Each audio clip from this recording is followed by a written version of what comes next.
I admire people who build their own worlds and follow their own rules. I saw that quote earlier on social media, and I had to just put that in my whole quote archive because it just resonated so hard for me. Would you agree? Yeah, I mean, because I think a lot of people don't consciously build their own worlds. A lot of it's subconscious, and then they end up waking up years later. It's like, oh, what the hell happened? I've been guilty of that too. I'm not gonna front like I haven't been. Like now, we're essentially rebuilding our world, and I mean, it comes from, in my case, it comes from making bad choices in the past. Well, I don't even want to necessarily say bad choices, because all of your choices end up leading you to where you're supposed to be. So just choices, different choices. Different choices. But I would also say in the past, not necessarily being conscious or intentional about what choices you're making. You're kind of just following those default choices that have been placed in front of you instead of actively choosing what you want. Like what you want to, like curating your world, or even just following the default rules because of, just how our society is built. And so I think, we're 41 now.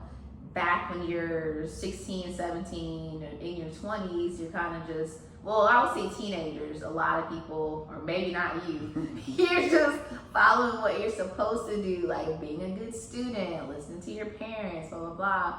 Maybe not. And then maybe, yes, I know you. And then maybe when you get to your 20s, you start to maybe question things a little bit and start to think, okay, what do I want? But I would say it wasn't until my mid to late 20s and beyond that I'm like, okay, what do I want? How do I get it? Okay, I'm gonna make some mistakes along the way, but let me just keep moving toward this thing that I want rather than settling for whatever the default path was. Yeah. And so we recently started revisiting The Richest Man in Babylon today. We've been listening to the audiobook, and I've read it before, but it didn't resonate. You know how things hit you when they're supposed to hit you?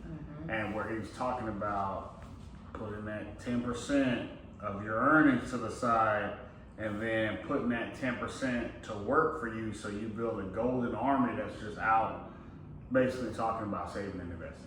I haven't always been the best at saving and investing.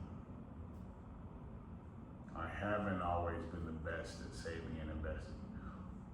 And so that's why you're making changes now. Yeah, making changes now. Yeah.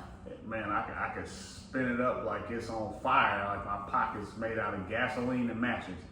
But, getting better and understanding that, hey, because once you get to a certain thing or a certain age, because they were talking in, that was another video we watched. So once you get to age 50, if you haven't been taking advantage of compounding interest, you're going to be working to the end of your life. Yeah. And I think about that when you go in Walmart, no shade against Walmart readers, but you look at them, the ones that look like they're barely making it, or we were getting off the cruise ship. That guy was like, I was thinking about the cruise ship. He was bent all the way forward, his legs was like an L, or his body was like an L. And not even like talking about his disability, but to be at that age and you clearly have some health issues going on, and it seems like maybe he had no choice but to do that job, and we don't know his story, but I thought, man, if I were in that predicament, I don't know if I want to be here standing up, greeting people coming off of a cruise. Because he was bent so much, it was almost like he was bowing. It looked painful. Yeah. And you think about in old age, even in The Richest Man in Babylon, he talked about preparing for old age early, so that you don't have to do those things. And I think, man, if I give a book recommendation for the week, for the month, Richest Man in Babylon. You can even do it the easy way, play the audiobook. And there are so many lessons in there, and we're on a wealth journey. And because the book starts out with these two guys, a friend and his musician friend, and they talk about, we've been working hard our whole lives. How come we don't have wealth like that guy, which is Arcad, the richest man in Babylon? So one of the guys is a musician. He plays a lyre, and so Arkad waves to him from his golden chariot. And so, and like he, they even mention in the book, like a guy of that status really doesn't have to wave at a lowly musician like me, but he still does. And so they set off on this journey of asking him how he got his wealth. And since that's kind of his boy, he tells him, he's like, you got to make a study of wealth so you don't have a lean purse. That was my favorite part, and one of the little part that we were listening to. He said a lean purse, and I just cracked up so hard. Like, I don't want no lean purse. Yeah. And then there was another line where the musician was talking about, man, if it was nighttime, I was around him, I might have to remove him of his purse. I was like, you talking about robbing this guy at nighttime? This book is raw, okay. But I mean, you learn about these lessons about building your own world, and it should be a conscientious effort of it. Every aspect should be planned out: food, health, wealth, fitness, friends, family, how you dress, how you're presented in the world, how people see you, even though, most people don't pay attention, but you still want to feel as if you're seen in a good light.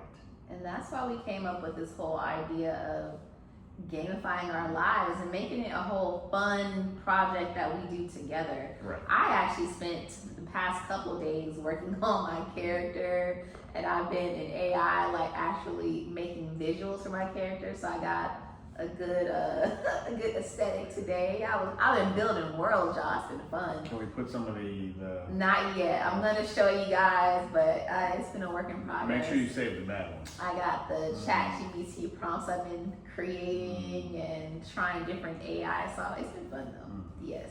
But yes, creating a world and really just being immersed in this world that I want to experience, then that's how I'm planning on making it a reality. Yep. Mm-hmm. Yep.